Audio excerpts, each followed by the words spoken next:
Our modern Western culture places little to no value on the power of our nightly dreams to inspire, shift, and reorganize our lives. This podcast demands a deep reconsideration of the role dreams play on our path to a more vital and meaningful life. The following is living proof of the life-affirming power of dreams to affect a change and redirect the trajectory of our inner and outer lives. These are the dreams that shape us.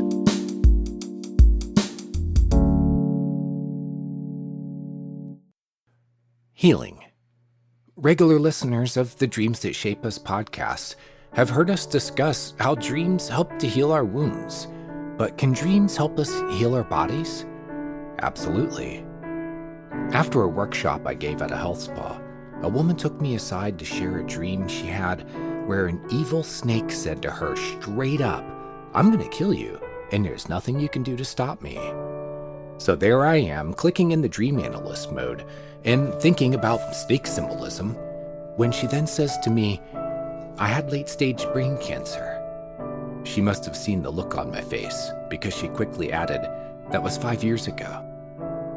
Then she told me that she had a dream around the same time about a powerful black panther hunting her. And again, she was thinking quicker than me, adding, "It was an ally against the snake. I needed to accept its strength in my fight against the cancer." The black panther symbolized her fighting spirit. That experience made this dream analyst go back to school. We focus so much on what dreams say about the mind and spirit that it's easy to overlook what they say about the body. Edgar Cayce, a psychic and dream interpreter, says that body-based dreams are the most common type. The body gives nightly status updates, and by learning to listen to those dreams, you gain all sorts of good information about the health of your body and the types of foods, activities, and treatments that benefit its health. Or, as you're about to hear, dreams can advise you about how to get your health back. For that subject, our guest is Leilani Navar, a practitioner of traditional Chinese medicine and the host of the Dreamer's Den podcast. She and my co-host Steve Ernenwine discuss her dreams that helped her overcome a chronic thyroid issue and address the deep spiritual wounds that carried down through her ancestry. It's a fascinating discussion, so let's get to it. Well, thank you, Leilani, for being here with me today. Here we are in another episode of the Dreams That Shape Us podcast. Thank you for being here with us. Thank you so much for having me here. Yeah, absolutely. We've become quite chummy over the last year or so. I don't remember how long it is now, and it's been so exciting to watch your podcast grow and how you do your thing. And I was kind of excited about the announcement you shared the other day about expanding the reach of your podcast. And yeah, it's been exciting to watch you grow and to kind of grow together as friends. And so, yeah, I'm very excited to have you here. Oh yeah, me too. I have really loved becoming chummy with you. It's been fantastic watching you grow too. And this podcast is amazing. And just seeing you grow as a musician and hearing your heart and soul in what you produce, I think that's what drew me to connect with you from the beginning, was hearing your music and realizing, oh, this guy is ready to go deep. We can talk. I want to talk to this guy. So yeah, thank you for including me in this. Yeah, absolutely. Yeah, it's going to be a good talk. I'm very excited about this conversation we're about to have today. We're going to be talking with Leilani about the healing journey that she has been on. What she has is an autoimmune hypothyroid condition. She'll explain what that means if you don't know in just a moment. We get to see this incredible experience of how her personal physical healing journey relates to the experience of her dreams, and how her dreams are better informing this experience for her and helping her to relate to this condition on a whole nother level that goes from her personal experience of it to an ancestral experience of it, and to also a collective experience of it. So it's going to be an amazing ride. So I guess to jump in here and to get started, what was like, just to give everybody an idea of where you were at in your life when all of this kind of came about? Because this hasn't been a lifelong situation for you, has it? No, it hasn't. I have had lifelong health issues, but up until sometime in my teens, it was primarily asthma and some severe allergies. And then at some point, I don't really know when, I developed this fatigue. And I, have spent more than half my life now, starting when I was 16, exploring all kinds of forms of healing and natural medicine, and mostly took that kind of holistic route and becoming as well as I could with food and herbs and qigong practice and emotional healing and that whole realm of things. But when I was pregnant with my second child, my thyroid levels were so low that I decided to take some thyroid medication because my naturopath was quite confident that it would be better for the baby. So I was all on board with that. But I stopped taking them after that pregnancy and continued to deal with fatigue. And that's been the hardest symptom for me all along, was just fatigue that is different than tiredness. Fatigue that's like, I can't go on. My body won't let me do anything the rest of this day. And at some point, so the first dream we're going to talk about, it's actually been close to 4 years now since I had that dream. But I had it right after meeting with another naturopath, someone I went to school with who studied Chinese medicine as well. And she was looking at my thyroid lab values and really encouraging me to take medication. That it was at a point where other systems of my body would be negatively impacted, and I should consider, not giving up any of the other healing work I was doing, but adding this hormone, the actual supplement of the hormone, so that it would be in my bloodstream. Mm-hmm. But I had also just recently done a dream workshop with the Chinese medicine practitioner and Taoist priest Jeffrey Yuan, and he had said something that struck that deep, deep chord in me, where he said, whenever there's autoimmunity, someone is having trouble dealing with some aspect of what's hidden. Something is hidden in the darkness. And I wish I could remember it exactly how he said it, but that was the gist. Wow. And I thought, so he continued to say, we can use dreams to find that.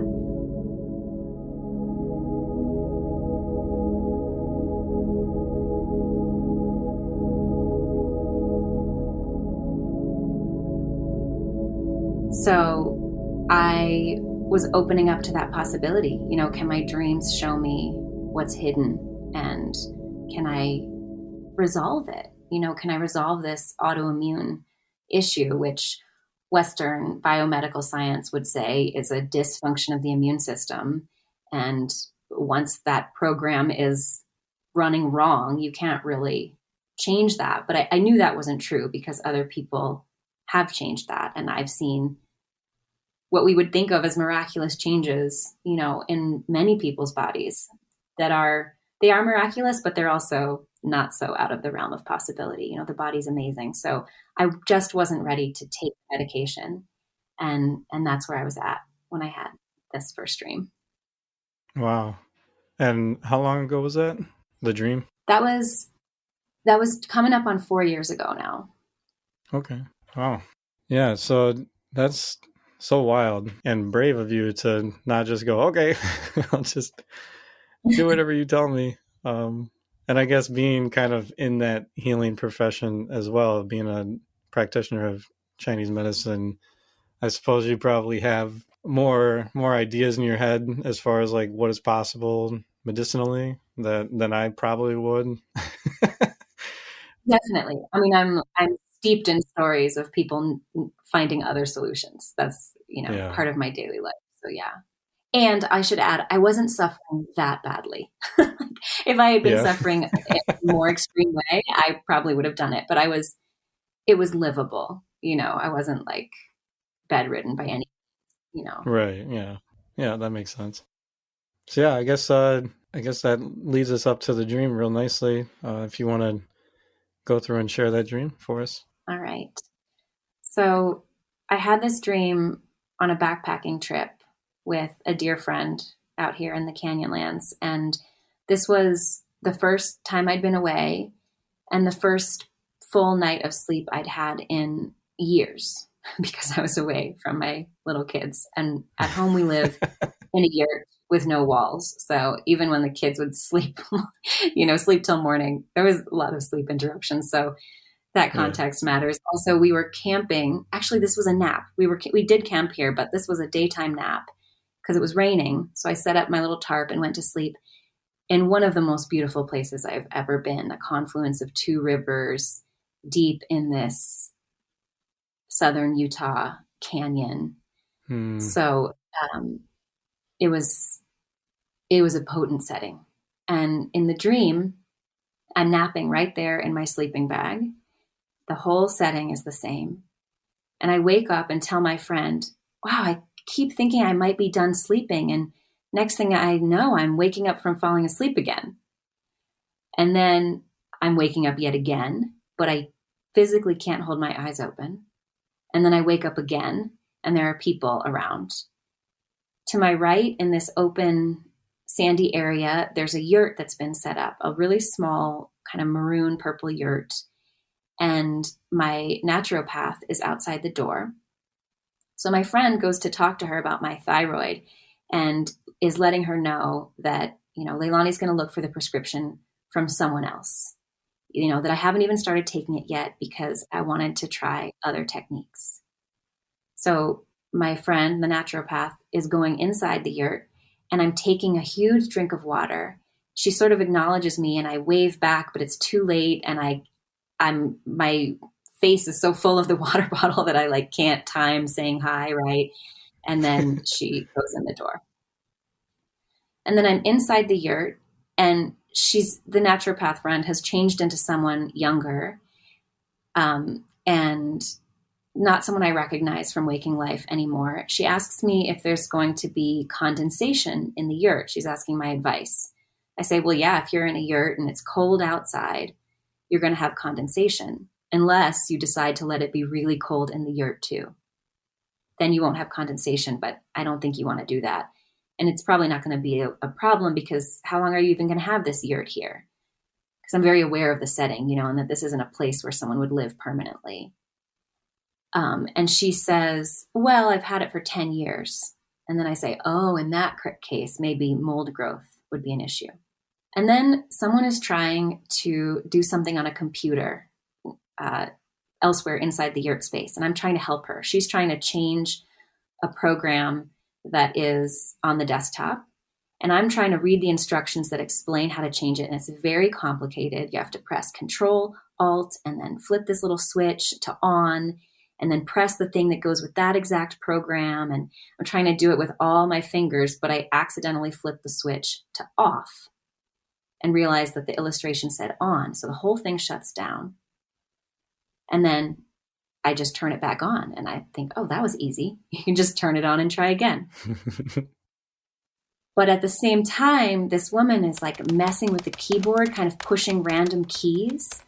And I'm annoyed with her, but I'm trying to be polite because I don't really know her. And I'm like, excuse me, I'm just going to pull this a little closer. Okay. Trying to get the keyboard out of her control. And then she's pushing one finger down on all the keys on the right side of the 10 key, which I recognized on waking. She's pressing num lock. Come on. And I'm just trying to say, what are you doing? And pull it away from her. And she's annoyed and frustrated. And I know that I could change these programs. There's 2 of them. I know I could get rid of them. There are instructions. They're a little confusing. I would need to concentrate. I would need time, but I could clear up this computer. And then for a child who's now next to me where she was, my knowing is that for a child, one more time, I will try to change this creature back. I'm going to bring it back one more time. And now I'm at home outside my yurt, my family's yurt, and I'm holding hard, like gripping hard onto a cylinder that's high up above my head, and maybe it's the tail of this creature. And in the other world, this devil prince who's near his father is fighting back against me so hard. They're above me, this devil prince and his father. It's very bright around them. The father is maybe even above the sun, or he's taller than the sun, and it's all red and yellow and bright. And the devil prince just doesn't want to change this time. It's just that intensity of his, no, not this time. He's fighting back, and maybe he'll win, and I don't know what's going to happen if he does. Maybe this is going to be the last time I can get him to change, but I just keep holding on, and it's taking all my strength, and he's shaking, and I'm determined to transform him into a unicorn again for this child. And then there's a burst of transformation, and he's there next to me, and he's Toothless, the little black dragon from the How to Train Your Dragon movies. He's toothless, and he's just shaking his head, kind of disoriented. And so I squat down and I say, hey, bud. He blinks and looks at me, and he's happy to see me, and he comes over and licks me, and I feel this weight that he doesn't know what happened. He doesn't remember who he was before, who he is in the other world, and that he didn't want me to bring him here. Now he's just Toothless, and he's my little buddy and my pet. And that's the end of the dream. Wow. It's so nice to actually hear you say it versus reading it. That's like, Yeah. Man. It's There's so much there. It really is like such a wild and big dream. It really is like not even just like a big dream for you, but it's like a big dream. It's very long. It is a big dream. Yeah. I didn't even give you all the details because there's so many. But yeah, it was a big, big dream. And to have it during a nap and to have it begin in the exact place where I was, and to have the wakings within the dream, I feel like there were all these cues, even like this matters. This dream is going to be important. Yeah. And that is really wild that it happened during a nap. Cause man, for you to just go to sleep and go right into a dream like that is super intense. Yeah. I mean, I was dang tired, but it was like, I felt like my dream maker, my deepest self was like, finally, she's going to lay down and rest. Like there's no kids. It's raining. We can do this thing now. Yeah. Yeah. Right into it. All right. That's funny. It's like, we gotcha. So I guess looking at this dream, the first part seems to be like so openly and obviously connecting you to your thyroid condition. We're talking, there looks at the fatigue that you had mentioned earlier. It looks, I mean, there's mentions of treatment options. You got your naturopath is there in the dream. I don't know if mold connects to it at all, but I could see maybe that being correlated. There's just like so many really cool things that are happening in that very initial scene that, from my outsider perspective, having really no real understanding as far as what this condition even means or like what it looks like or how it operates. It feels like it's talking quite literally to your situation. Is that accurate? Yeah, it definitely. I think I didn't do what you had suggested at the beginning and explain more about the condition, but just to do that now, the hypothyroid means there's an underfunctioning of the thyroid. So there's a lack of this hormone that keeps our warmth. Like you have a low temperature when there's hypothyroid that gives us energy and vitality and just awakeness. And there tends to be, there can be other symptoms like hair loss, weight gain, and generally that what we would describe in Chinese medicine as cold and deficient type of symptoms. So the sleepiness here and also the explicit mention of cold and condensation and dampness and mold. I mean, people do in functional medicine and naturopathic medicine treat people for mold. But I also heard that on the symbolic level in Chinese medicine that I have an issue with the balance between cold and heat, between inside and outside, and an Mm, issue of dampness. wow. Interesting. Yeah, and what a way for the dream to portray that. It's so perfect. And I mean, you actually do live in a yurt, Yeah, or yeah. do you And just have one? no, we live in a yurt, and Okay, that's cool. it's funny to be reading this dream years after having it. Our initial plan was not to live in that yurt permanently. So it's funny that in the dream I'm saying, "You're not going to be in this for long, are you?" And she's like, "Well, I've been in here for 10 years already, and now we've been in our yurt for over 5 years." So Okay, yeah, interesting. yeah. Huh. Yeah, what a perfect way for the dream to like see something in your life and to be able to Mhm. make that kind of metaphorical correlation between that whole situation of the hot and cold. And Yeah, that's God, that's really cool. yeah. Did all of that interaction in the initial part of that dream, did that better inform you at all, or was that just kind of telling you stuff that you already know? I think two things about that part really did inform me. One was actually the moment of taking this big drink of water so I can't really connect with my naturopath. And it was a little bit scary. Thank you for calling it brave. I didn't think of it that way, but it was a little bit scary to say, no, I'm still not going to take the medication. I still am going to, for a little bit longer, maybe like like the Devil Prince, like one more time, I'm going to dive Mm, into this feeling on a deep level and see if I can get through this without, because once you take the medication, there's some effects on how your whole hormonal system responds to the level of hormones in your bloodstream, right? So I wanted to yeah. try to resolve it before I walked down that road.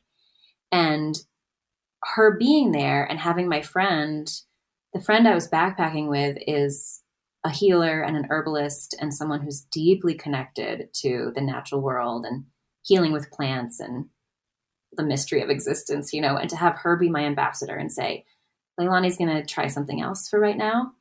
And then to be, drinking this water and like hydrating and connecting with the waters of life and the waters of interconnection. And that is what blocks me from really connecting with her at that moment was encouraging, actually. Like, okay, I am busy with something else right now. That means I don't have to do that thing right now. Hmm.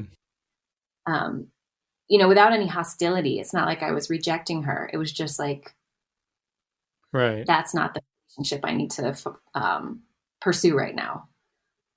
So there was that.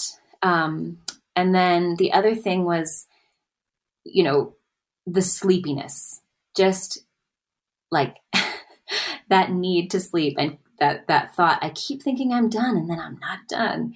Um, that influenced me from then on of like, I need rest. I don't just feel tired because Hmm. of some kind of dysfunction. I need to rest. And that was affirmative and anchoring because I also don't want to rest. I'm a mom of young Right. kids and I have a lot of inspiration and drive. And like when I'm free, I want to go do amazing things, but I need to rest. So, um, Yeah. yeah, like, yeah, that's me. That sleepy self needs my attention. I guess getting more sleep and being asked that of your dreams helps with dreaming, at the very For least. sure. Yeah. And it's almost like they're in the story because there's multiple wakings and then the final waking within the dream is like, oh, look, people are here. And this whole thing unfolds. Like if I sleep long enough, I get to see what the dreams really want to show Oh, me. wow. I like that. I Yeah. also bringing it back to the gulping water real quick. Right before we began this interview, I was thinking about that scene and how kind of comical and intriguing it was, that there was like this interesting miss that happened, and Mm-hmm. but the image of like gulping water just brought the whole everything right into the throat for me, and I was like, Mm. huh, it really just like I don't know, for me, it just zeroed me right in there because it felt like something, like you wanted to say something or say hi, but the situation was zeroing in right there in your throat, that there was, I don't know if blockage would be the right word, but that there was like, it just felt like there was like a tightness, or there's like a mixture of swallow and wanting to speak. There's like a weird, uh, interesting Yeah. like interplay right there of two different functions. Yeah. Oh my gosh. That's good. That's good. Yeah. Thank you for that. It's like the same polarity that I'm feeling between the sleepy self and the devil prince self, who's all action and power, and the sleepy Yeah. self in the rainy sand, like trying to go two directions at once. And that same thing in the Mm. throat, like trying to be nourished and take in and trying to express and let the voice come out. And they can't actually both happen at the exact same moment. You gotta do one and then the other. Oh, that's Yeah. awesome. So I guess if we could move towards the computer interaction, because I love this whole scene that happens because it feels so like metaphoric, and I Hmm. just love like the relational aspect of you and that woman, and Yeah. you trying to do the right thing or like figure it out and take your time, and she's just like slapping on the keys and just being like, I'm frustrated and I'm Yep. just That's gonna it. just work. Yeah. This is kind of like what the feeling I got. And I think in your notes, it when you just told it back, it didn't sound like it was the naturopath, but in your notes, or when I was reading it, it felt like that woman was the naturopath. Is that not correct? Well, yeah, the woman kind of changes. The naturopath goes in, and then the person who's asking about the condensation it seems like she's become someone else, someone a little bit younger who I Okay. don't recognize anymore. And then maybe that woman becomes the woman who's trying to do something on the computer that I go over to help. Okay. Because Yeah. So yes. if you do relate the woman at the computer as the naturopath, I just thought that was a really interesting, because like Oh. if she's like a naturopath and she's just slapping at the keyboard and Yeah. not really trying to, not able to figure it out, or like even like Oh my come gosh, down right. to a level of like trying to work through it. It seemed like with the admission earlier in the dream of you like trying to figure this out on your own, it felt like it was laying that out pretty vividly for you to, yeah, like you follow your process. There are Mm. instructions. You can do this. You just need the time. You just Yeah. need the patience, and to just go through the process and not get frustrated and all worked up. And Yeah. I'm so glad you pointed that out. I mean, I have sat with this dream for a long time and shared it with multiple people and never made that connection that this woman is some kind of um, some form of that path. Like she's not the naturopath friend anymore, but she's in that vein of how we would address right. this. And so her pressing numb lock, which was a realization on waking that wasn't through analysis. I wasn't like playing around with associations. It was just I was thinking about the dream, and her finger where that would be was numb lock. And I thought, oh wow, as someone who's interested in what's hidden in the depths, I'm like, oh, what's numb in me and what's locked away and what Yeah, am I trying not absolutely. to feel? But this what you just said just clicked, was like, okay, when you just give the hormone that's missing, it numbs the suffering, but it just locks that underlying disorder in. Wow. Yeah. Yeah, that Wow. feels right. That feels right to me. Yeah. Holy cow. Yeah. So there's that like, and this is my dream, so there must be a part of me that wants that too, that just wants to be like, numb it and lock it away. Let's just get this done. I'm frustrated. I definitely Right, recognize yeah, the frustration feeling. exactly. Yeah, Yeah. it's a very interesting relational experience in the dream. Yeah. It's I could totally see how that is probably definitely playing out in you. One side of you is just like, Yeah. just fix it, but then just Bored like, already. Yeah. I know. And yeah, then the other part of you is just like, no, let's take our time. We can figure this out. We can do it. Let me pull the Mhm. keyboard back more my side here. Yeah. Yeah. Yeah. That was so comical to me. I love that so much, especially the way you wrote it in the initial email you gave me. Was you said, I'm getting a little frustrated with her, but I'm trying not to show it because she's a stranger. And I was just Yeah. laughing so hard, like, You can imagine, right? oh yeah, Yeah. Yeah. So that feels like a huge realization right there. I want to come back to it. I feel like carry that. But the other two things really that I got from that moment in the dream were there's two programs. It's not just one yes, like flip the switch from on to off or off to on. There's two things. And so that rings true. Like how I've spent this lifetime in this body with these different kinds of immune dysregulation. I mean, you can see um, having such severe food allergies that like if I eat a cashew, I could die as an immune dysregulation too, right? So I was like, okay, is mm, that the other program? There's also, like you mentioned, the individual and the ancestral, and there's the collective. So without trying to, make it translate exactly into something, it yeah, feels important that there's two programs. It's not just one thing I'm looking to, what did I call it? To clear up, one program I'm looking to clear up. And there's more than one. And that, I mean, that's just true to how I experience life, is that we're always experiencing things on the individual and the collective levels. yeah. So, That's just as you were saying that. I had like this ping happen, and I was gonna ask you that. Like, are the two programs? Is that like the personal level and like the ancestral collective level? So that's really cool that you already have that idea. Because yeah, the yeah. whole idea to me of like removing or changing a program on a computer is like feels like internal programming of some sort. Hmm. And I mean, it's so amazing that you have the piece inherent within the dream where you understand that you have instructions. They may be very Yeah. confusing and hard to understand, but you do have them.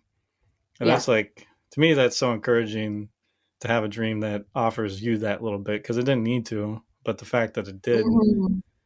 gives somebody like such reassurance that, oh, it's almost like that. It's almost like being given like an inspirational like nod, being like, you got this. Like that to me Yeah. feels like such like a great part of that dream, to be very empowering and like a probably what feels like a pretty disempowering situation. Yeah. I like that read, that it's empowering and inspiring, because I felt actually the weight of the I need time piece of it, Yeah. because I'm at that point 4 years ago felt like, I mean, there just was not enough time to take care of myself, and my home and my clinic and my family. Like time was not. I'm like, I need time. What time? Yeah. And this dream and my process around these three dreams is one of the reasons I have so much more time now. It really is. Like, partly I have time because my kids are a lot bigger, and that makes a huge difference.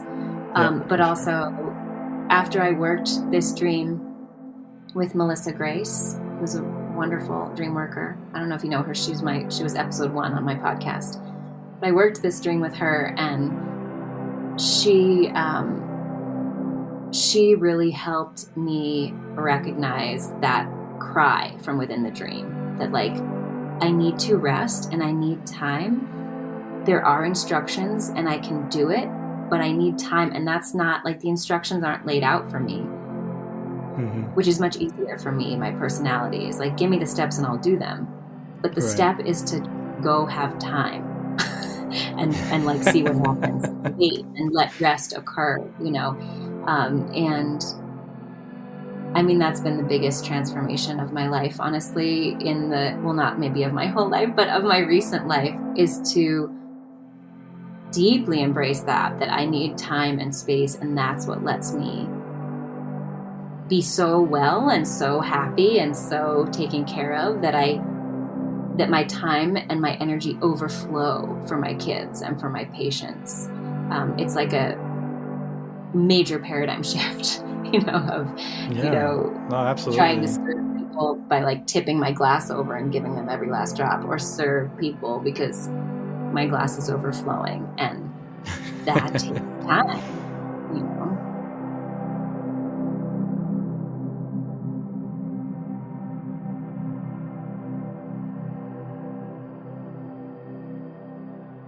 Yeah, I've been definitely handed dreams that tell me, oh, it's not quite time yet for something that I really want to do. And so I know exactly like being given that kind of a notion in a dream. Just, I know how that can like just make you go a little crazy inside, being like, but I really don't have the time to wait. Like, I need this. What you And mean? You it mean is, now, right? Like, time is in now. Yeah. I know, right? I'm ready. Yeah. I think I'm ready. And the dream's like, no. Yeah. Like one I'm thinking of right now was right before like my music came back online. I wasn't working and I had all this time on my hands, and I was like, come on, like this is the perfect time for me to be creative. It doesn't make any sense that I'm not feeling like that uprising of inspiration happening. And I started like totally panicking because I felt like I was just drifting away. And I had a Mm-hmm. dream that I was at a basketball game and my father was the coach, which was true to my childhood for most of me growing up. And he I was like begging him to put me in the game, like put me in the game, put me in the game. And he goes, "No, you need to sit down and you need to wait your turn." And I got really upset about it. But then I looked down and I realized I was in street clothes. Like I had jeans on and like regular shoes on, and I was not dressed for the part at all. And it gave me like this amazing image to go off that I'm not ready for the game yet. Like Yeah. I need to get myself ready, and I need to be prepared and ready when that moment comes for me to get called into the game. So that like helped me slow down and be like, all right, what do I have to do to be ready? And so that was kind of like frustrating in one sense, but it was helpful that I was given that notion so that I could work with it. Yeah. Yeah. And the experience of the frustration in the part that wants to get in the game, and also the knowing of the person saying, no, you need to sit down. Like Yeah. that there's both, I Yeah, know I'm absolutely. not ready yet, but I Yeah, also because know you what it see would that look in like your to be dream ready. also. I'm sorry, go ahead. Yeah. Oh, just the clothing piece of it feels like I know what it would look like to be ready. Like I will have a visible sign. Yeah, I know that I'll be dressed for it when it's time. right. Yeah, and I guess for me personally, just to answer that for you, yeah, like 6 7 months later is when I had this big death experience happen, and after I came out of the death experience, my dreams started offering me inspiration to write music, and so that was like what I was waiting for, and I had to go through that super hard experience to be broken wide open in such a way that the music that would come forth out of me would be of this certain quality or nature or depth. And so yeah, I was like I wasn't ready to write music at that point because I hadn't been sufficiently broken wide open. And as soon as that all happened, like and the dream started inspiring it, it was like, yeah, okay, now I'm ready. Now I've been Yeah. through the experience that I needed to get to where I needed to be, and now the game's on. So yeah, it's Yeah. Yeah. pretty cool. And you can kind of see that in your dream also, where it's like the same interaction. Like me wanting to get in the game is like the woman just wanting it over and just Mm-hmm. slapping keys, and you're like my Mm-hmm. dad being like, whoa, whoa, whoa, let's slow down here. Like there's a process here, and we can follow the process. And Yeah. so it's kind of cool that you're And like the wisely, sagely character in the dream who's like, it probably didn't really help in the moment having the dream that you were the one who was like, I just need time. But I bet well, looking yeah, back on it, it probably is like, yeah, yeah, I knew, I knew that I needed to follow this certain path and to find my own way. And I'm sure that's yeah, pretty reaffirming for you now, at least. definitely. I mean, at the time there was this like feeling like a victim was built into the idea that I need time. Like that was a cruel Yeah. instruction. Like you need time. I'm like, but that's like not an option, which it probably was. Only I didn't see that it was. But now I really see it and I really prioritize it. And it's Yeah. true. It's time. And it's also it's the rivers and the canyons and the trees and being with a friend and laying on the earth. It's like those kinds of things are on a different rhythm and a different time scale than slapping a bunch of keys and trying to read the instructions. It's like that. I need that kind of time, that's Right. where mysterious things happen, and it took me a few years past this dream to absorb that message from it. But it's fun to talk to you about it from a time that feels so different. Yeah, for sure. Because you can look at having time as like having time to like, reintroduce yourself back to your body and your bodily rhythms and just the experience of being alive and living. And uh, yeah, I mean, I feel Yeah, like knowing enough about you that I know, I feel like that's probably that would be looked at as medicine, right? for sure. Yes, that would be medicine. Yeah, yeah. Yeah, it's like a course correction, I would think. Just Hmm. to slow down and well, I'm sure we could riff on this for a lot longer. So I guess to move into the Devil Prince part, because this part Yeah. is it just like ramps the dream up from being pretty, I wouldn't say ordinary, but and then all of a Hmm. sudden gets crazy mythic and Yeah. supernatural all of a sudden just out of nowhere. Yeah. And Yeah. so before I say too much, like how do you relate to the Devil Prince? Like what does he hold for you, or like what is that whole experience of trying to wrangle him back? Hmm. I mean, the most important thing to me about that part of the dream is the intensity of the yang energy.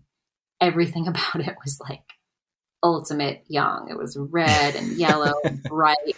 It's a dad and a son. The Yeah. dad, like, bigger than the sun, they're up high above me. It was just so much yang energy. And that is what you don't have if you're cold and your hair is falling out and you want to go to sleep all the time, So it's like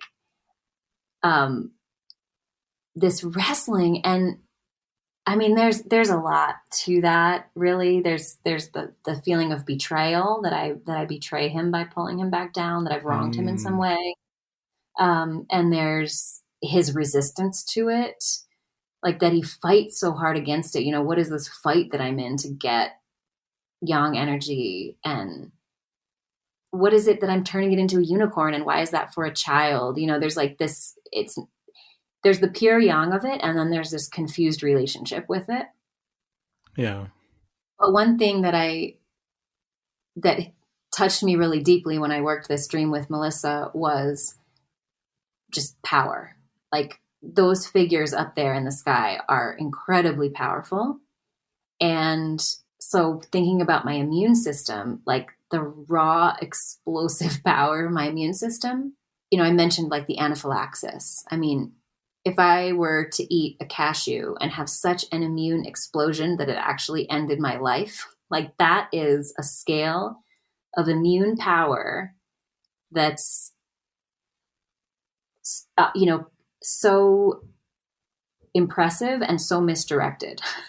It's Yeah, like, absolutely. Wow, that's like a really interesting correlation. Wow. yeah. So it was like, wow, if I could start to see my immune system as immensely powerful, and not resent the power of it just because it's misdirected. Like, yeah, when it's misdirected, it's causing me a lot of trouble.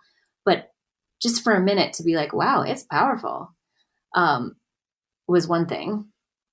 And then also Toothless. I mean, I don't know if you know those movies, but I love Toothless. He appears toothless, but actually his teeth are retractable and he's in control of that. Wow. He's really small. We haven't met in person, but I'm very small. I'm the smallest adult in any room by far. And he uses the power of his mind. Like when he takes on leadership, it's because of the power of his mind. And so I'm like, yeah, I love, Toothless, that I relate to you, but also Toothless, it has been wrestled down from what feels like his real identity. And so I don't have like my big takeaway, and the action that I took in life because of this part of the dream. Yeah. But that relationship and those connections feel like important and alive. Wow, that's really interesting, especially the way you just talked about Toothless being able to retract his teeth and he has control over it. It feels like that piece like really connects with what we'll be talking about, where the autoimmune condition relates ancestrally for you. So I want to come back to that. I just wanted to mention that. I have not seen those movies, but... Oh, okay. Well, sorry for the spoiler. He has teeth. No, that's fine.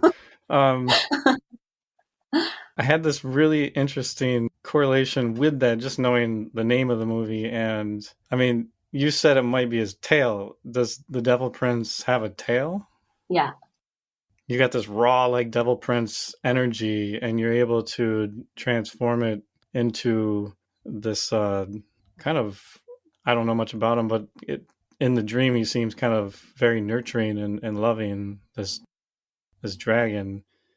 And for the movie to be called How to Train Your Dragon, it feels like if your yang energy is misdirected right now, that learning how to tame that dragon or to redirect its energy in a way that's nurturing for you or life sustaining, that's like such a cool correlation. I don't know how you feel about that. Is that right? Yeah, I like that.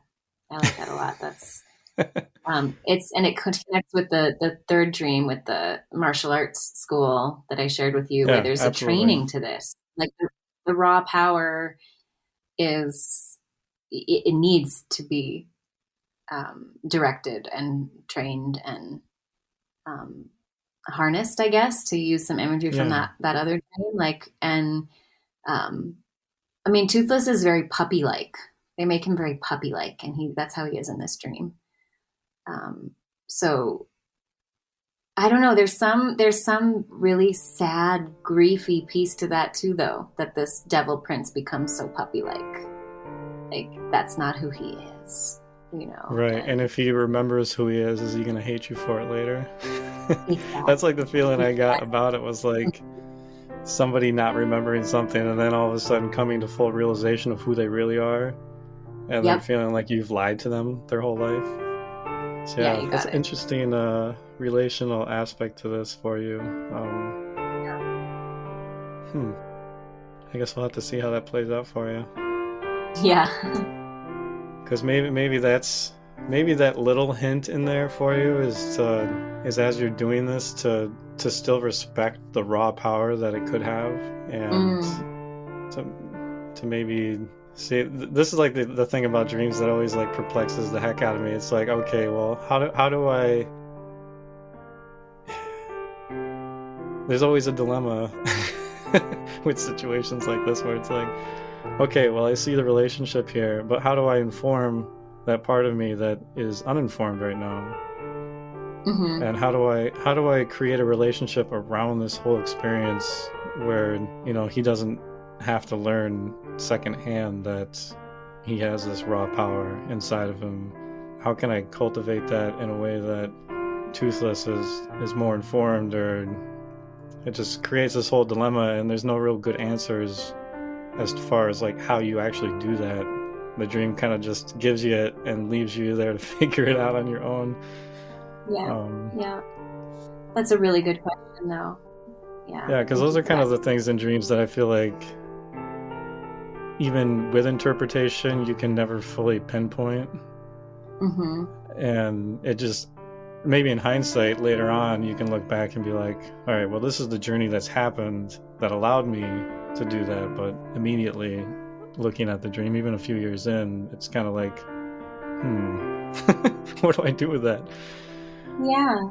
But I mean, I love what you just said. That feels really helpful, actually. Like how, in regular waking human life, I've recently gotten better at just being direct about difficult topics with people, just being like, so I feel weird about this thing and let's talk about it, and there's that feeling with Toothless of like, okay, I feel really weird and sorry that I did this to you, but like you named, afraid that he's going to hate me if he realizes, but actually what I'm ready for is to communicate that to him, so it's not secondhand, and it's not even more confused. And I don't know, that feels really helpful, what you just said.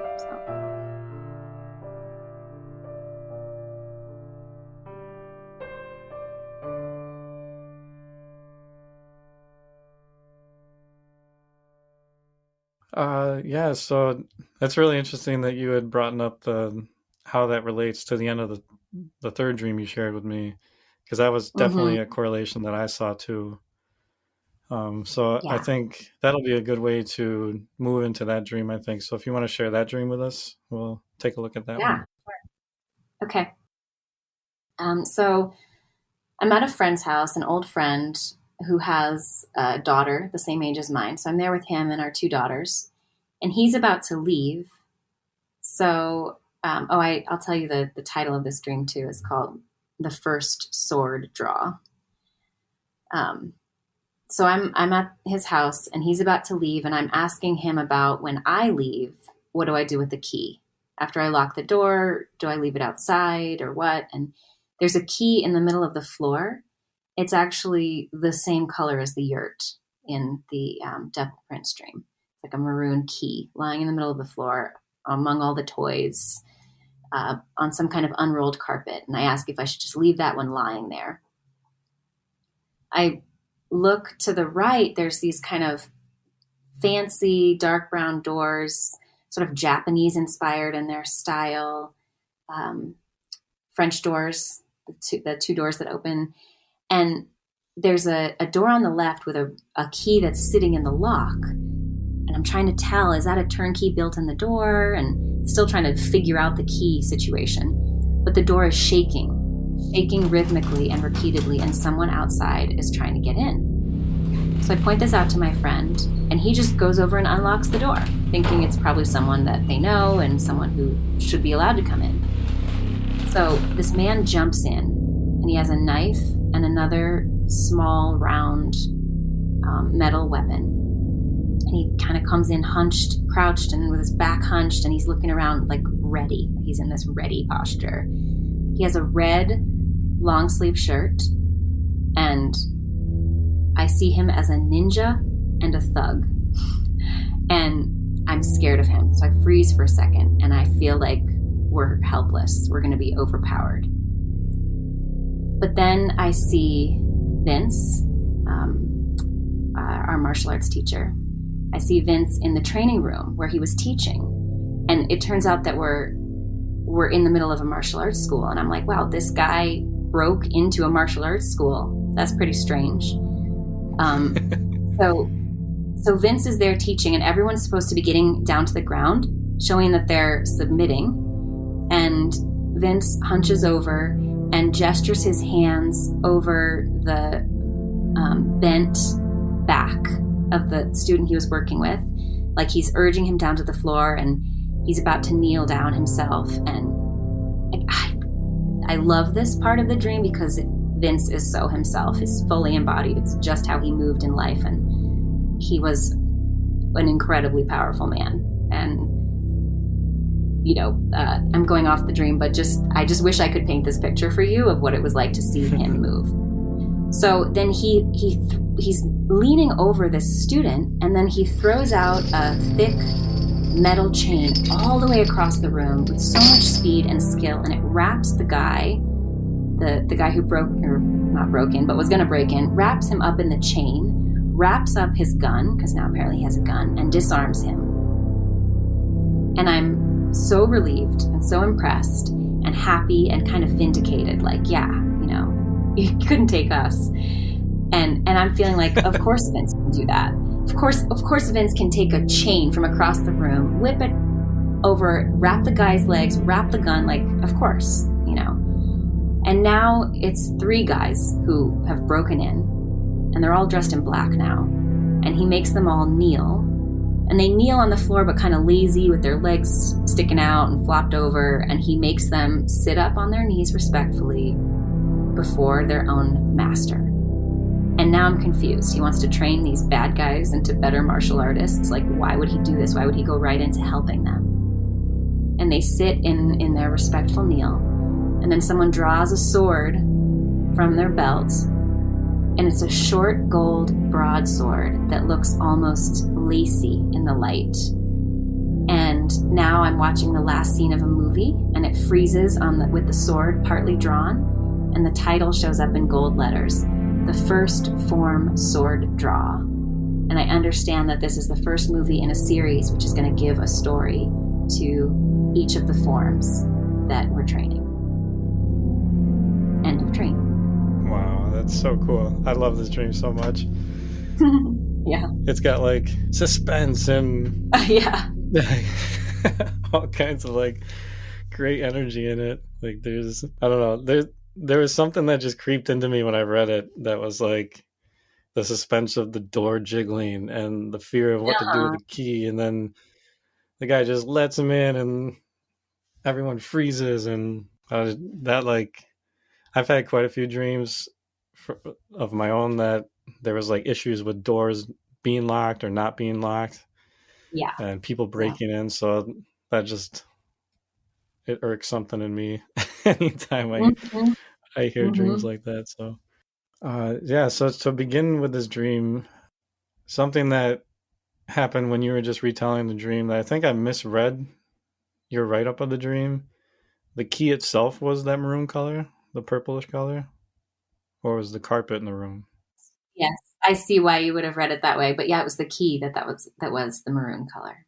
Wow, that makes so much of a difference in my brain about that. Wow. Yeah. Because that is a connection back to the other dream, correct? Definitely. And it's, of all the hundreds of dreams I've had since that Devil Prince dream, it was the color of the key that flagged this. I'm like, oh, we're in that story again. We're talking about this theme. Yeah. That's really wild. I guess before I ask anything more about that aspect of this dream, what does that color mean for you? Because I know I've listened to an episode in your own podcast where you talk about colors and dreams. So how did this purplish maroon color kind of inform you of anything? So I didn't actually think about it very intellectually and symbolically about everything I usually say about color. Although I can see where it's connected. I mean, it's a blend of red and blue. And so the heart and kidney energy, which feels really connected to the heart kidney. We call it the heart kidney axis in Chinese medicine. And the kidneys are water and rest and stillness, midnight, winter, and the heart is summer, fire, creative expression, connection, big up and out energy. So that axis is something that they need each other, in the body. It's a above and below axis. So I never thought about it, but that maroon is the blending and the connecting of those two poles that we've been talking about. But the interesting thing about this color is there's a shade of kind of purplish maroon that I love. It's what you see on my websites. But this key and this yurt are like an ugly, disgusting version of that color. I'm like, I want to love that color, but I hate it. That's interesting. Huh. Yeah, they're like a little bit too brown, and I don't know. I'd have to search one of those boxes of colored pencils that has a lot of choices to find it for you. But just the fact that it's so close to something I love, except it's gross, feels important. It's like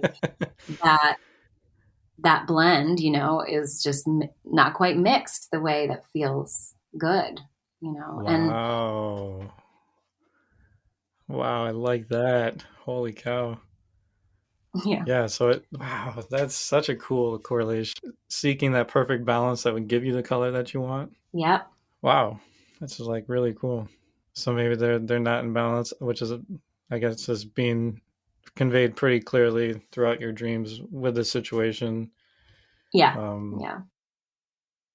so yeah, wow, that's so cool. That's really, really cool. So I guess if this key relates back to the same color yurt, I wondered how you feel about. I mean, I just love the image of a key, and since it's Hmm. in connection to the other dream, like that, there's some truth within this dream that is the key that either unlocks the insight or the knowledge of how you handle this situation, or how you. Yeah, It's like I don't know. I think I'm losing my words a little bit, but I I feel like there being a key says, or maybe teases that there's going to be like the key in this dream. But what I started to feel as I was working this dream, is that kind of like the Devil Prince dream, there's all this like intense thinking about the keys. Do I leave the key? Do I put it outside? Here's one. Do I leave that there? Is that turnkey built into the door? There's all this like trying to Hmm, figure it out to the key thing, like there is with the computer and the programming. And just like, I right. just need to concentrate. If I could just follow every single step right, then I would do it. And then both of these dreams burst into something so much more like mythic, like you called it, and this dream even freezes the frame, that it's going to be storytelling of these legends, the legends of the forms that we now enact. So that's such a beautiful image to me, this like lacy gold broadsword. I mean, back to power and strength, but also just the delicacy of that and the beauty of it, Yeah. and my own relationship to martial arts being more about um, my sense of capacity and knowing that I can have these boundaries and lock the doors if I need to. But really, those mean so much to me because I'm so gentle and so loving. And people take advantage of that if you if you don't have a golden broadsword in your belt, you know. And Yeah, I and could it's relate to that. yeah.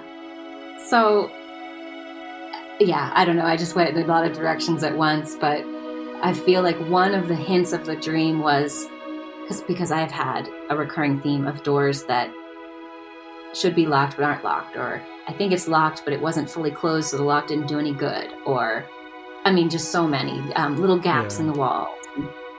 So the dream was like, you could think a lot about that, or you could come over here to the Vince qualities and the kneeling respectfully and the legends and the stories that shaped what you're doing now, and the beauty of having warrior training, but then having your instrument, the golden broadsword, be like so lacy and beautiful. And metal quality is also about music. It's about radiance and sound and light. And I worked this dream with Melissa too. This was a series that I brought to her, and she was talking about letting the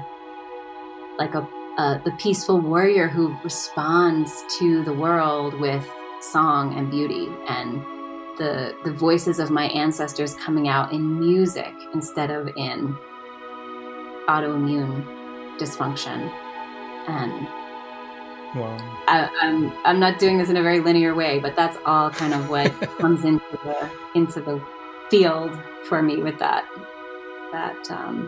moving from the key to the beginning of the movie. Yeah, for sure. Wow, that's really cool. Yeah, I love the idea of like, I mean, the image of samurai came to mind just to, with Hmm. their intense skill and their ability to do what needs to be done, but also to have such a grace about it and to have such a connection with the earth and their sword, and just have it be such a spiritual experience to show up in that warrior capacity of walking that line between life and death and honoring the full intensity of all of that is just like Hmm. such an incredible image to be given. And so the actual like the name of the movie that they played at the end, that's an actual like lineage of martial arts, or I don't know the words. No, no, this was Dream World, Dream World So only. that was just a like a phrase that it gave you. Yeah, yeah, in gold letters even. The first So that's form your sword. own personal phrase. Hmm. Wow, that's really cool. Yeah. That's really cool. And especially in your notes, you had said that there would be more trainings to come. Isn't that correct? So this was like the first in a series. More movies. Yeah, yeah. Right. That there's a series of forms. I mean, that's true to life and martial arts. But that there's a series of forms. And so this was like, there's going to be a movie about each form because each form apparently has a legend, a story, an origin story to go with it. And this is the first one. Wow. Very cool. So I just had like this image of like the way you just said that origin story of like if you were able to find a way to kind of, how do you say this, to kind of wrestle in that yang energy and you be its master and not have it be so explosive and misdirected in you that it could kill you if you eat the wrong thing. Mm-hmm.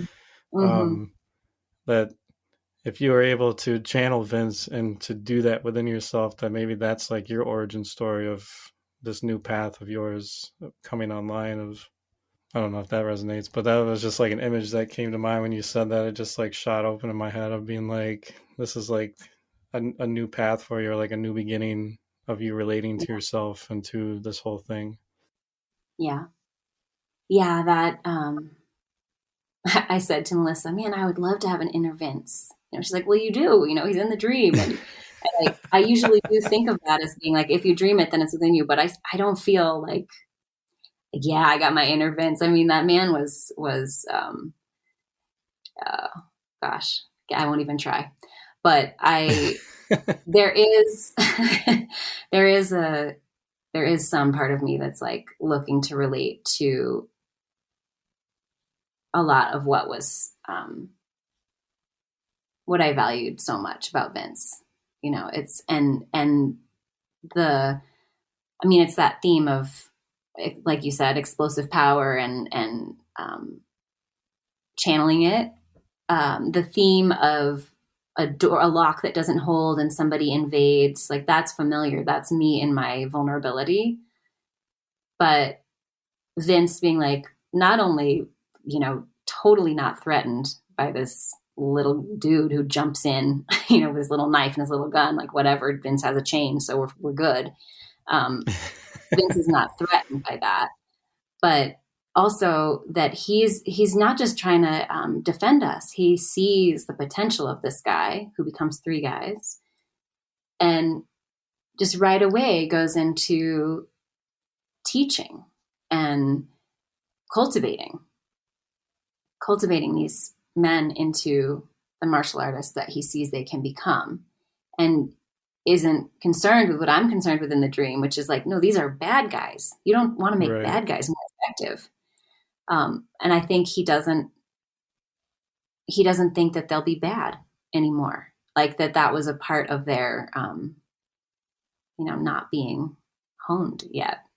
And that feels like, I don't know how or if that's happening inside of me, but maybe, like you say, it's like just beginning. Like this is the beginning. This is the most recent dream.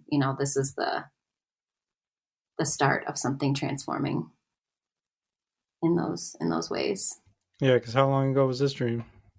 Um, less than a year, but more than a few months. I'd have to go back and check, but just the other two dreams are like 2 and 4 years back. This one's in the past year. Wow, very cool. Yeah. Yeah, it's just it seems like How to Train Your Dragon, it seems like this is another like layer of that, of being shown how you take something that's completely undisciplined, that's misdirected, has incredible potential to serve you, and shows you with someone more personal to you kind of what that looks like and what that relational experience looks like for you to. I loved like the whole surrender and submitting part in this dream also, Mm-hmm. of the act of kneeling, where he was coaching and teaching people to move themselves into that position, and he also makes the bad guys do the same thing. And so there's this like beautiful notion of like both sides kneeling, seeing each other, respecting each other, working with each other, and ultimately both sides being kind of transformed and in healthier, better relationship with each other. And Yeah. I just think that's like such a really cool. I mean, you go from this very mythic portrayal of it, with the Devil Prince, and then you get this other more realistic layer of what that looks like. I think that's really cool. Really, really cool. Mm, yeah. Oh, I like that. Yeah, that like becoming toothless and his version of power is similar to what's going to happen for these guys as they learn to kneel and have discipline. Yeah. Yeah, and to serve you and your health, and to not run so amok, or Mm-hmm. Right. be Not so life threatening, because it was they were life threatening. He broke in and right. was wielding his Right. sword, and you Right. froze in fear. And yeah, Mm. he had the red color on him again, just like in the Devil Prince dream. And Yeah. Right. Right. Yep. it's so wild how many layers are so like interwoven between these two dreams. It's really, really wild. Mm-hmm. Yeah, they are very, very much part of the same story. Yeah. So, is there anything else you want to add to that dream in particular? No, I think we can leave it there. There's always more, but I think that's complete. Yeah. Okay, because I think I have a pretty neat way to move us into the second one. Okay.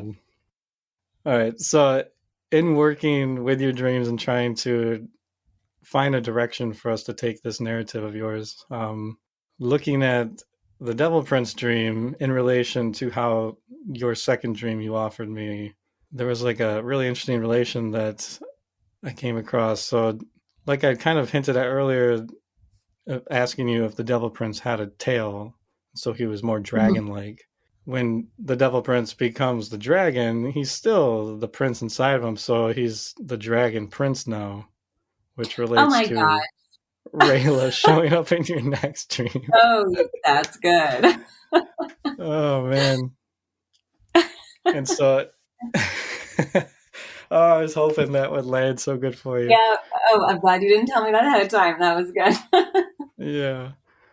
Uh, Yeah. and that was partially why before we began, I was asking Leilani how we could organize this, because I didn't want to just come outright with that. I wanted to try to find a way that we could say that, and hopefully that wouldn't land. But I was like, but if it doesn't land, then it's going to be kind of a weird, a weird Yeah. little thing I try to do. And so, anyways, um, Nope, I gotcha.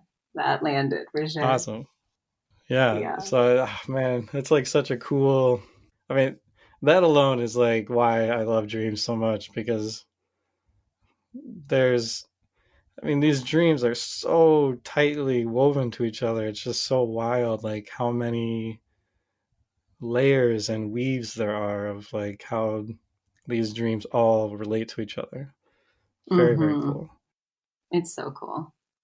And so in asking you to share this second dream, I just want to tell everybody this second dream, we move more into the ancestral aspects of how this condition, it's kind of like the deeper octave of her personal journey with this thyroid condition. So we're about to go into a whole nother layer of what this means for her, and it's very, very cool stuff. So yeah, if you want to share kind of the lead up to this dream and anything you want to talk about it to preface it before you share a poem that relates to it, and yeah, feel free All to right. take it from here. So this is the dream that I incubated after hearing Jeffrey Yuen say what I shared at the beginning about autoimmunity and the hidden. I think the timelines blurred and hurled on each other in my mind, but that first dream with Devil Prince was before I'd heard him say that phrase, although that was, my mindset was, how can I heal this on the deeper level? But I'd actually, when I had this dream, I had been in that workshop with him and he'd said that. So I incubated this dream and I asked, what aspect, I guess it was the darkness. I said, what aspect of the darkness am I having trouble dealing with? And I had this epic dream that I shared with a dream group, and it took me 20 minutes just to say the dream. So it was an epic dream that I titled Ancestral.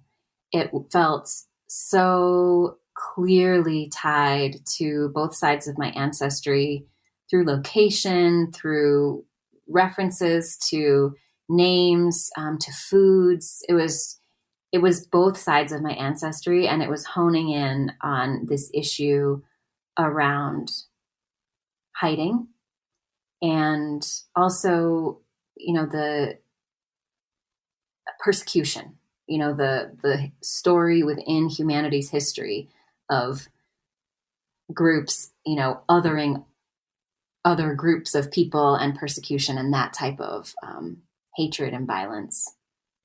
And the Dragon Prince reference is so that's a Netflix series that Steve and I both love. And there's a character in that show called Rayla. And Rayla is a moon shadow elf. And she is an incredible warrior. Super cool. She runs around with 2 blades in her hands. And she's trained as an assassin, but she can't kill. So she ends up on this epic mission of peacemaking. And so, you probably hear it already, but that connection to what I was saying about, being trained as a martial artist, but at heart, being a peacemaker. And yeah. So Rayla's in this dream, and there's a moment in the dream where I'm worried about her for a second, and then I remember, oh no, she's Rayla. Like, I don't have to worry about her. Kind of like in the other dream where it's like ninja thug with a knife and a gun. Vince is in the building. Like, what are we worried about? Yeah. So. And also a toothless, the fact that he can retract his teeth and also use them if he needs them is kind of in the same vein too, I would think. Yeah, I think so. And oh man, I was about to give you another spoiler. I'm not going to do it, but there's another thing in How to Train Your Dragon that just hit me. I'll tell you later after you watch all 3 movies. Okay. Yeah, definitely. There is that connection. So this epic dream, I sat with in multiple ways over a couple of years, and finally it gave birth to this poem. And I want to read the poem rather than the dream to share the message that I take from it and the sense of conviction that I have from this dream about what really is healing and resolving through me in this autoimmune process. So this poem is called In the Time of Choice. I'm opting out of humanity's autoimmune disease. I will not hate anyone. Unsubscribe me. Uninstall. Permission to access my location denied. Not forgotten those close-built courtyards Red roses climbing black iron gates, ancestors who fled, unseen even in yellow, who clenched their sons in tight fists, little legs dangling, who barged in bold and didn't come out again. You may want me dead, crouched, cowering, gone. I may have let your wish make a home in my throat, and I may have almost blamed you. No more. It's now. Now it's create a filter, flag as spam.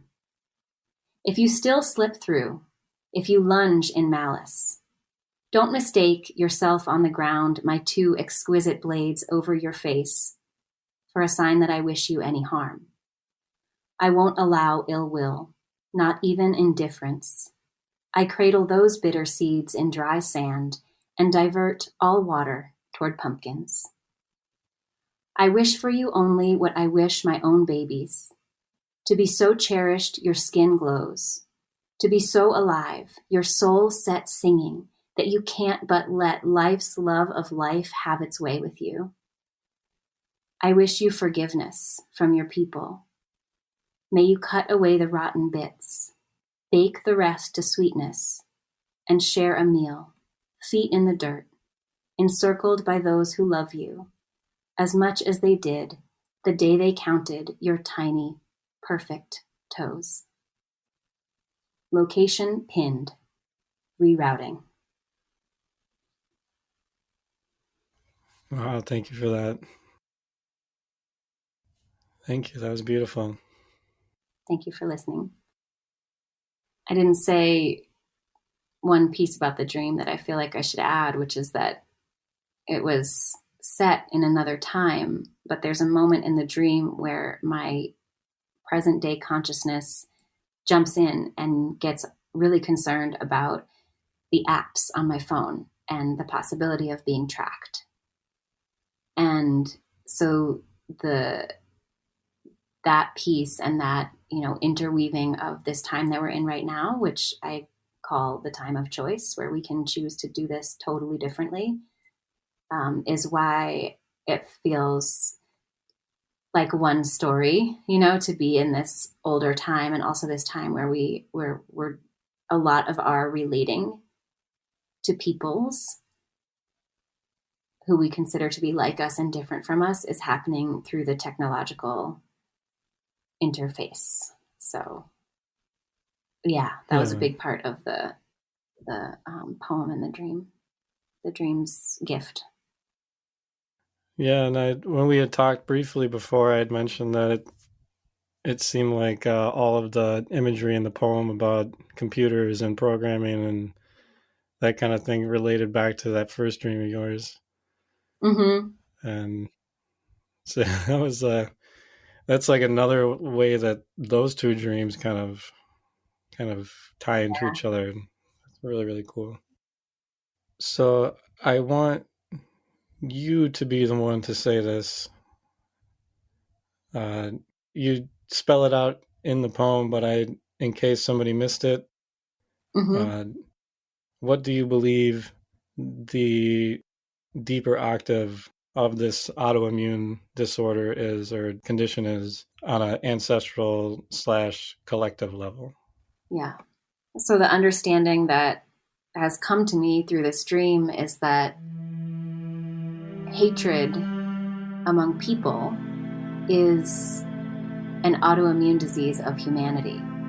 That in the body of humanity, when we label others as enemy and gather strength against another group of the human body, the humanity body, that's an autoimmune disease, and we're destroying ourselves. And there's this interior level on which that's happening in millions of people, an increasing number of individual human bodies, where autoimmune disease is on the rise, and the immune system, that immense power within us, is being turned on what, in a state of balance, we would recognize as ourselves. So I feel like on my personal interior body inside this skin that the need to hide and being hated and persecuted in my ancestral story has made this home in my throat and in the throat of in the thyroid, within the throat of other people in my family, because of that story and that disorder playing out in humanity. And I feel that the choice not to participate in that takes some fierce determination, because I recognize all the ways that, people's language, or the way news stories are shared, or just deeply held beliefs that show up in all types of media, let's say, like that there could be and individual conversations, in my local community, like that there could be this pull for me to slip into othering somebody and like participating in this autoimmune problem that humanity has. And so it actually takes some ferocity and some determination to say, no, I will not hate anyone. I will not play the us and them game. And even if I have to protect myself or protect someone else and, pull out my Rayla nature, I won't kill and I won't hate and I won't actually wish someone ill will. I won't actually hold ill will, Yeah.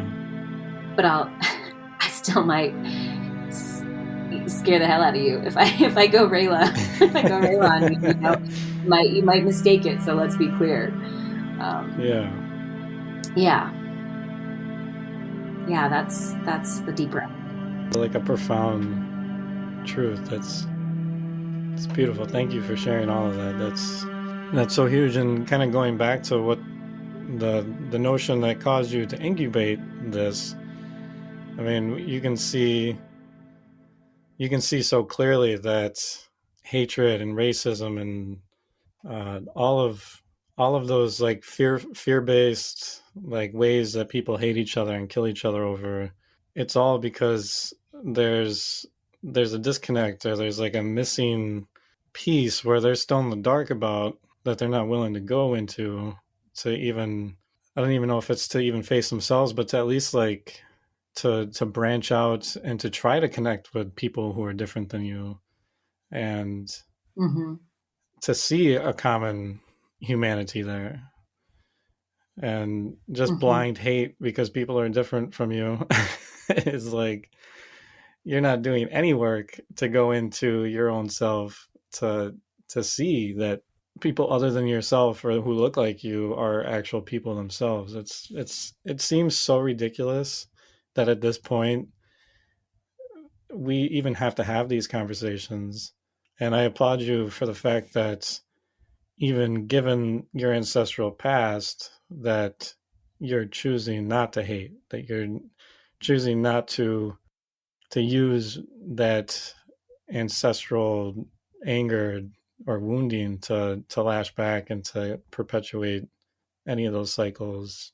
And that's amazing. So yeah, I mean, and that's when you say, it feels ridiculous that we have to even talk about someone who looks different or maybe has different beliefs, religious beliefs, which is so much of the story of human hatred. What I think is really the hardest that I'm seeing right now is like that people think they have an actual reason to wish someone harm now because they have like a profound disagreement with them, like political disagreement, or because that person is hateful, like to have ill will towards someone because they're racist, let's say. And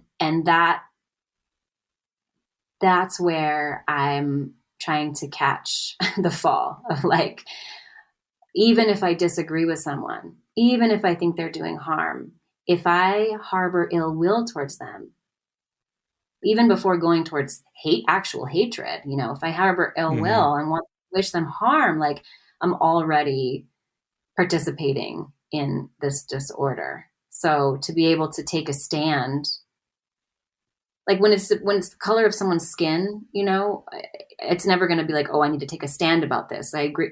We're humanity. We look different. We Mhm. come from different places.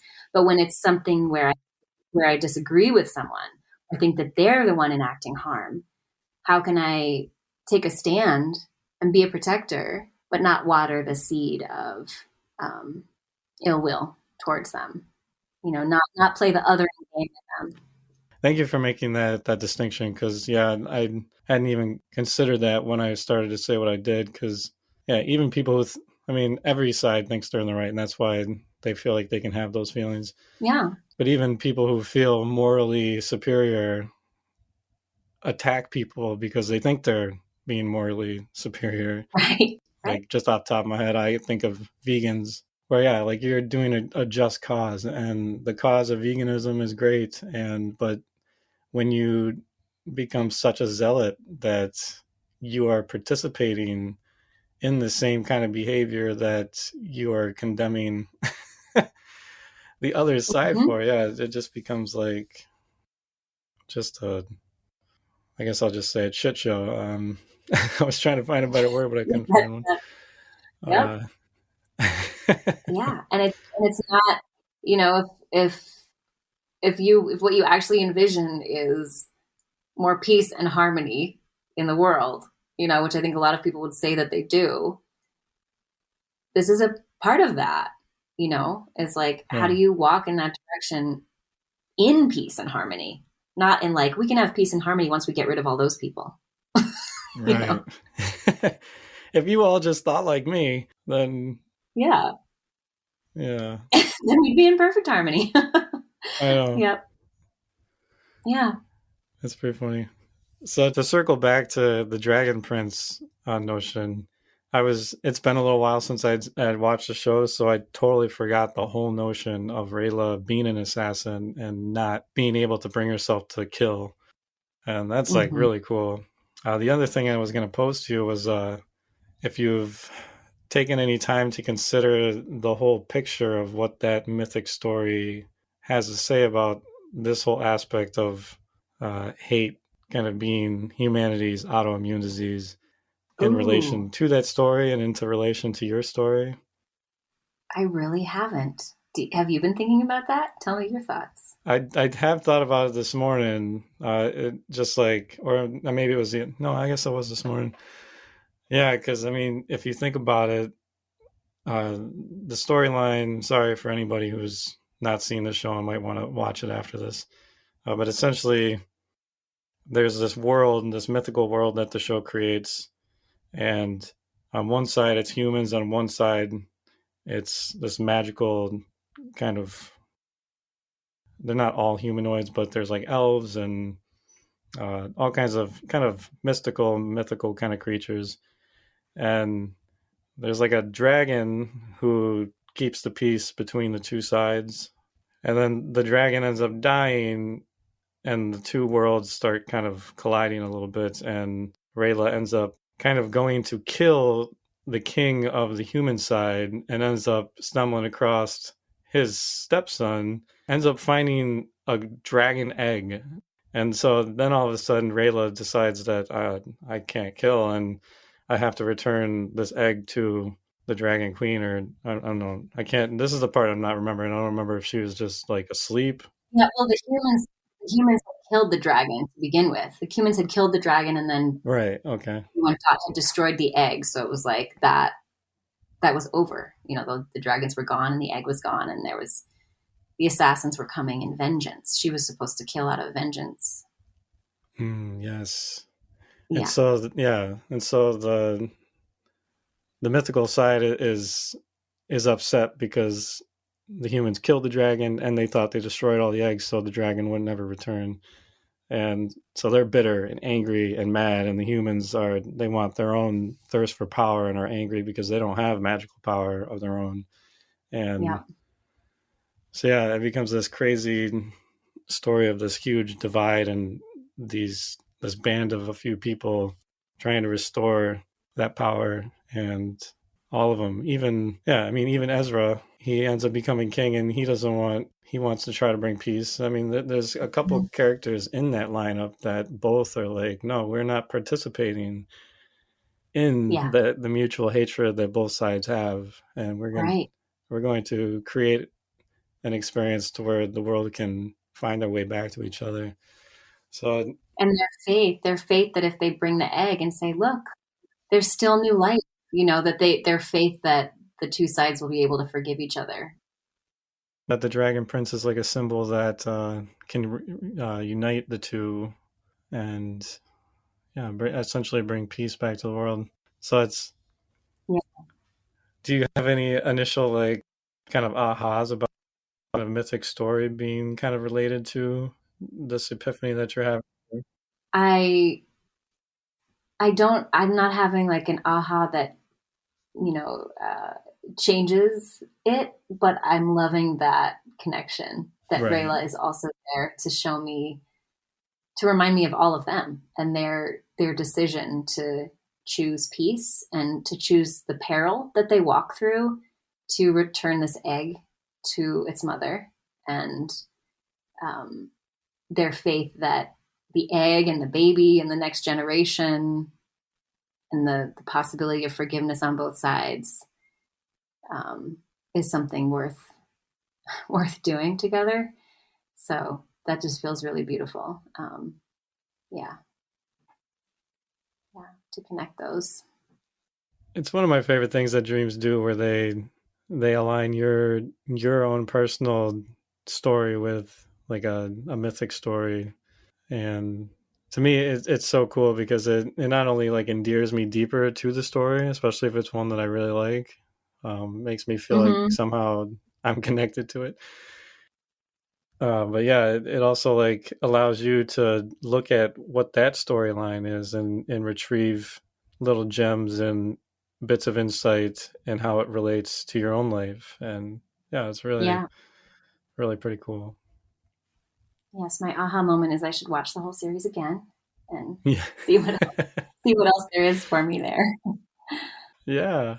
I bet there would be too. Yeah, Because I think you're right. I mean, every time you reread a book or you look back at a series like that holds kind of power like that for you, there is always like a little something here and there that is like, holy cow, that like makes so Mm-hmm. much more sense to me now, or like affects me in a Yeah, different way.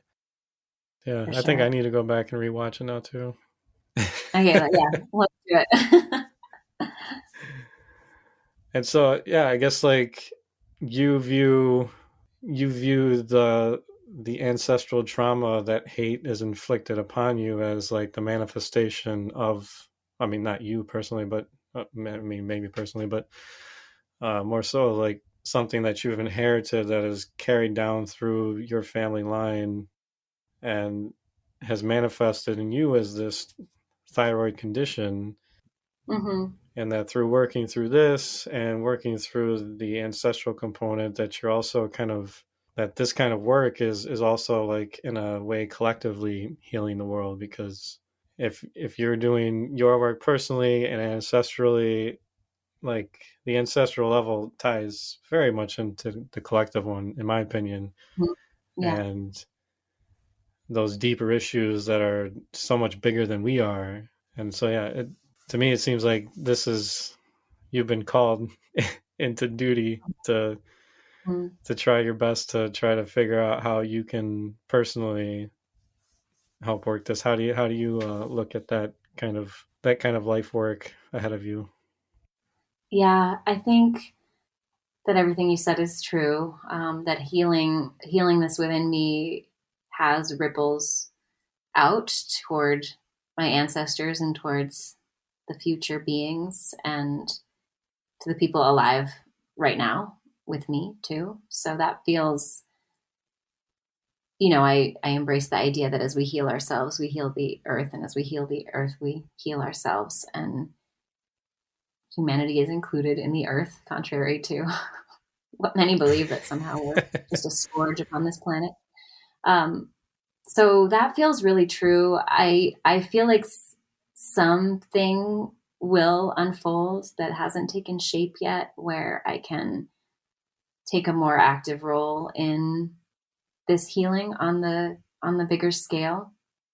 It is a part of how I walk through the world, though, to choose. I mean, unfortunately, there are a lot of opportunities to choose to not walk down the us and them, us versus them way of thinking, just in conversation with people and in the way that I present ideas. And so that's a choice that I'm committed to making. And I hope that it will have a positive effect, just by living in that way and holding that orientation, but Yeah, for sure. but there's more. I have that sense, that there's more to come on this. Yeah, I would think like the work is just beginning for you. Yeah, I think so. Yeah, like, Unfortunately. yeah. Well, In some ways. it's exciting at the same time, to feel like, wow, after all this time, something's just beginning. and it feels so purposeful. Yeah. You were referencing what I said in the new moon episode this month about expanding my podcast and my work and really, really playing my role in this great turning, of humanity's way of being on the planet, turning toward life-sustaining societies. And this all ties to the personal journey we've been talking about. I am in such a different place than I was 4 years ago. I actually feel really good. Most days I feel very good. I have to take care of myself in really specific ways to feel good, but I feel good and I feel inspired and I feel nourished to where I can feel like I'm serving from my overflow. And that feels so much more powerful than the desperate, I've almost run dry, but I gotta help everybody who's suffering kind of quality that I recognized from years before, and so this expansion, and also man, people are way more into coming along when it's like, hey, this is fun, this feels good, let's go feel good and love being alive, and let that inspire us and nourish us into playing our roles in the great turning, into overflowing into this service and this inspiration. So for that to be just beginning right now feels really good. Yeah, I can feel it. That's really cool. And I just love what you say about the great turning. I haven't listened to the full episode, your most recent one, but I listened to it enough to have heard you talk a little bit about that. Mm-hmm. And I think it's beautiful because the way you just described it is that we're turning back to being life-sustaining, and I feel like that is so visible in all of these dreams for you of finding that way to what am I trying to say here, to have that warrior power within you, to master yourself essentially, and to not allow the hate or the condition or any other octave of that you want to look at to control you, and for you to allow yourself to harness it in such a way that is life-giving, that is life-affirming, and that I really feel like if that's the direction that you're heading, you are being readied for it right now. It's so incredible to watch, and it seems evident to me, at least, that your dreams are working you to be that person in the world. And I think it's beautiful, and I am honored to know you, and I am so excited to see how this whole thing for you just continues to kind of become even more crystal clear for you as far as how you're being asked to show up in this capacity, because I just feel like you're on the precipice of this massive, really cool thing that you're doing, and I just see it just gaining more and more speed as you continue down the path, and I'm excited for you, dude. Thank you, Steve, for your deep listening and for your support and just being in it with me. It means the world to me. So thank you for all of that. Yeah, for sure. I'm equally excited for you. I love watching your path unfold and hearing your voice. So, well, thank you. I appreciate that too. Yeah. Yeah, I think that's why I've always just really appreciated you, because it feels like we've been long lost friends that never crossed paths, and as soon as we did, Yeah. we were just like, hey, Yeah, where have you been? definitely. Right. Okay, let's pick up. Yeah, so that means a lot to me. Yeah. And I kind of feel like I'm on the same, like, the initiation journey that I've been going through has very much been preparing me for whatever my life work is supposed to look like. And I Yeah. am starting, just like you, starting to see small fragments of what that actually looks like. And like this podcast for me is like a big deal to me, because this is such like it just combines so many of my passions all into one. It just like my music now, which is so deeply inspired by dreams, which is so cool to be able to combine both those passions into one, where my dreams are offering me music to write. That's like so much beyond anything that I could ever know how to be sufficiently grateful for, because that's what I've always wanted. Yeah. And now even with this, even though I'm having to create so many little instrumental pieces, there's no way that my dreams are going to give me all of those pieces. But at the same time, it's combining music with dreams. And there's something so natural for me to be working with both of those, because they are two of my greatest passions. And so now all of a sudden I just had this realization that that's the case like a couple weeks ago. And I was like, oh my God, dude, I'm doing two creative projects right now that feel so perfect for me. They just feel like I'm in such alignment with myself finally. And that's the recipe, that they both involve music and they both involve dreams, and I'm able to combine the two in a really beautiful and impactful way. And so yeah, we'll see what other creative avenues that open up for me in the future here that allow me to do a lot of the same. So yeah, very excited. So thank you for that reflection back to me. I really appreciate that. And yeah, absolutely. And so if you want more information from Leilani, she is amazing. I just sat in with a dream group with her a couple weeks ago, and my whole world shattered during it. And I think you'll actually get to hear that on her podcast coming up.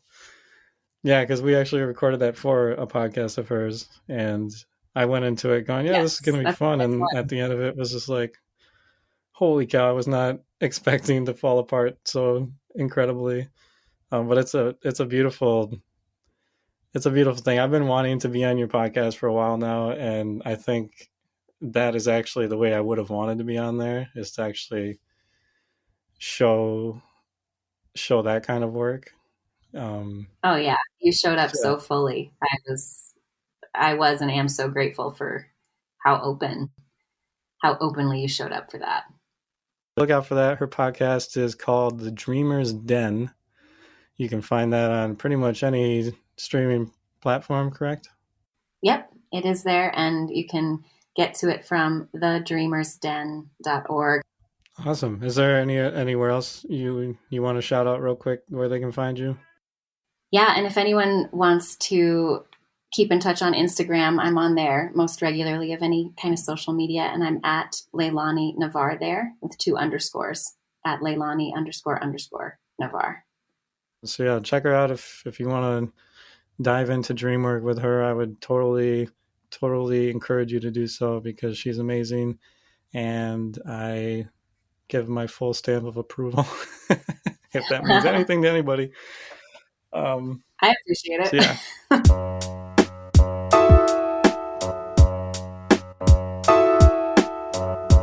Wow, what a fascinating discussion. Leilani really lays out for us how she used her dreams to help her heal her body, help her heal more deeply into her spirit and into her ancestry. You can follow Leilani and get a lot more information if you go to thedreamersden.org and listen to her podcast, The Dreamer's Den.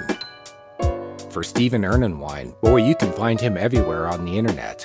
I suggest that you look him up on music streaming services and take a listen to the amazing music that he creates based on his dreams.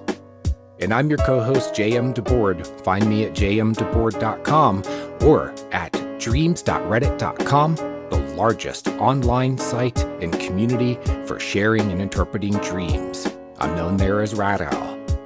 Thank you, friends, for listening to this podcast, and a big thank you for sharing it widely with your friends, with your family, and with anyone who wants to know that dreams are deeply meaningful and impactful on your life and can have great benefits for you if you learn how to listen to them and follow up by taking their advice and applying it to your life. For my co-host, Stephen Ernenwine, I'm JM DeBoard. Thank you for listening, and nighty-night!